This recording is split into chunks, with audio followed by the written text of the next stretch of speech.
night I was brushing my teeth, listening to music when I had a memory. About 4 years ago, I went to a really nice park. The trees were so fluffy, everything was very green. And we started walking. At the time, I was able to walk 25-30 minutes with no device, no assistance, but I would still use my husband as my cane to be able to walk and be able to last longer walking. So there was a man that was walking the opposite direction, and this man was walking with a very sad face. That face that you put when, I don't want to do this. I don't want to be here. I don't want to put my body through this stress. He had that face.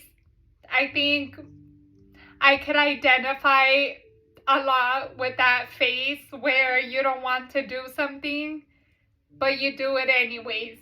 So he was walking, and I told him, I am so proud of you. I am proud of you for getting up today, being at this park, for walking. I am proud of you.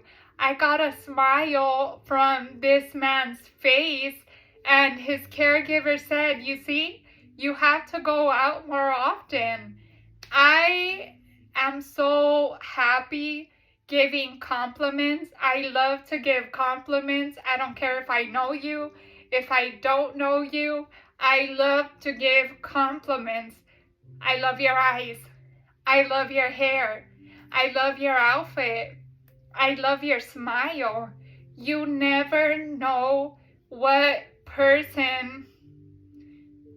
a person is going through. And a simple acknowledgement means so much to anybody. At least it means a lot to me when somebody notices the effort that I'm putting in to something so treacherous, like taking a walk in the park, where you don't want to be taking that walk in the park, but you're still doing it anyways. I was so proud of this man, and I am so happy that I got a smile off of that man's face. So then later on, I went to the bed and I started having more memories. The same related how I used to walk so good around parks, I used to love going to the aqueduct and just walk. I would surprise myself because I would set goals. Today, I am going to walk this far. Today, I'm going to pass that little house. Today, I'm going to pass this place.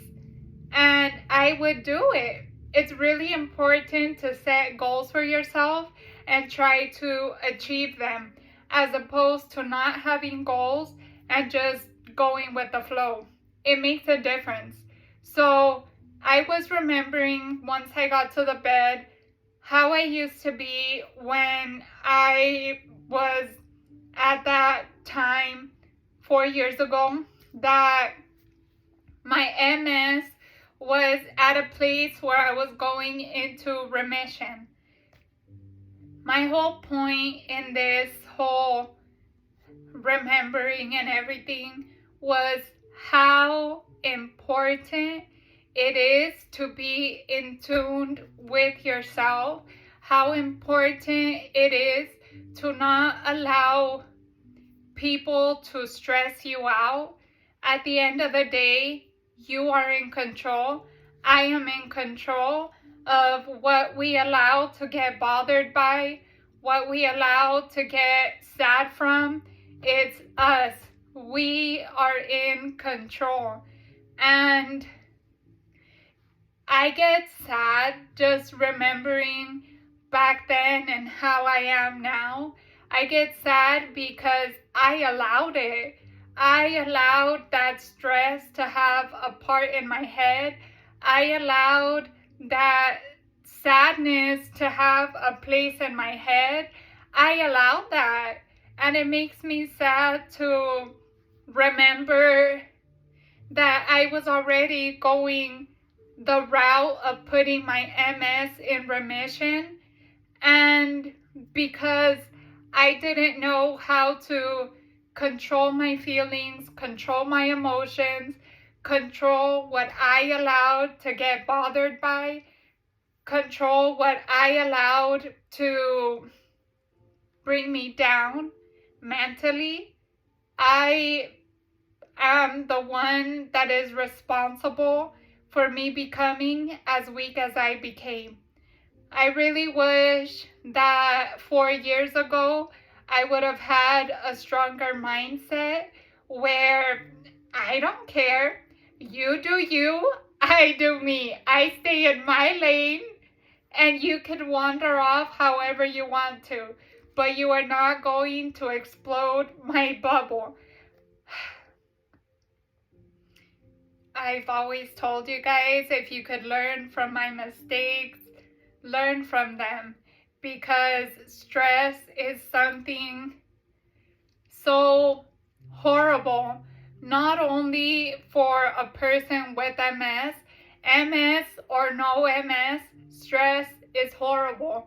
It's a lot to deal with, especially my situations.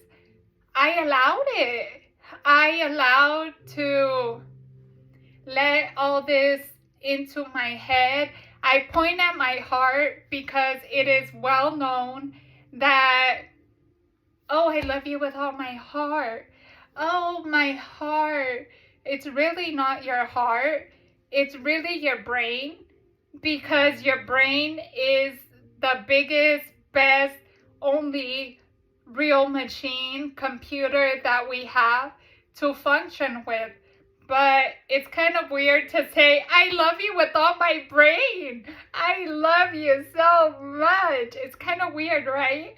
So I just go with the flow. But it's not my heart, it's my brain. But this is cuter, I guess you could say.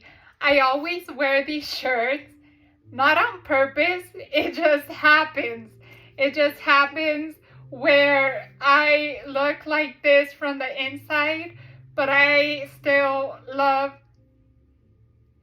weirdly, multiple sclerosis, because I feel that because of MS, I am able to identify more with other people, and it really makes a difference when you feel that you're not alone in something.